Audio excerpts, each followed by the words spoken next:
ಮತ್ತು ಇಲ್ಲಿ ಕೂಡ ವರಾಹ ಅವತಾರ. ಯಾವಾಗ ಹಿರಣ್ಯಕ್ಷ ರಾಕ್ಷಸನ್ನ ಸಂಹಾರ ಮಾಡಿ ಆ ಪಾತ್ರದಿಂದ ಆ ಭೂಲೋಕಕ್ಕೆ ಆ ಭೂದೇವಿನ ತರ್ತಾ ಇರೋದು. ಇದು 3ನೇ ಅವತಾರ, ವರಸ್ವಾಮಿ ಅವತಾರ. ನೋಡಿ, ಆ ಭೂದೇವಿ ನಿಂತಂಥ ಭಂಗಿ ಇದೆಲ್ಲ ತುಂಬ ಅದ್ಭುತವಾಗಿದೆ. ನೋಡಿ, ಟಾಪ್ ಟು ಬಾಟಮ್ ನೋಡಿದಾಗ ಹೀಗೆ ಕರ್ವ್ ಆಗಿರೋದಲ್ಲಿ, ಸ್ಟ್ರೇಟ್ ಇಲ್ಲ, ಹೀಗೆ ಬೆಂಡ್ ಆಗಿರೋದು. ಆ ಕೈ ನೋಡಿ ಎಷ್ಟು ಪರ್ಫೆಕ್ಟ್ ಆದಂಥ ಬಾಡಿ ಲ್ಯಾಂಗ್ವೇಜ್ ಅದು. ಅಂದರೆ ಯಾವುದೇ ಮನುಷ್ಯ ಒಂದು 5-10 kg ನಾವು ಎಡಗೈಯಲ್ಲಿ ಬಲಗೈಯಲ್ಲಿ ಎತ್ತಿದಾಗ ಆ ಬಾಡಿ ಪೊಸಿಷನ್ ಇರುತ್ತಲ್ಲ, ಅದು ತುಂಬ ಇದಿರುತ್ತೆ, ಸ್ಟ್ರಾಂಗ್ ಇರುತ್ತೆ ಅದು.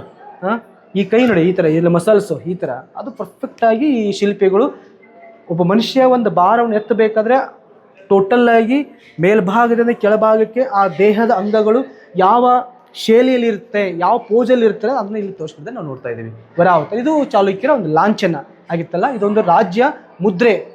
ಆಲ್ಮೋಸ್ಟ್ ನಾವು ಐವಳೆಯಲ್ಲೂ ಕೂಡ ನೋಡಿದಿಲ್ಲ ವರ, ಇದು ಒಂದು ರಾಜ್ಯ ಮುದ್ರೆ ಮಾತ್ರ.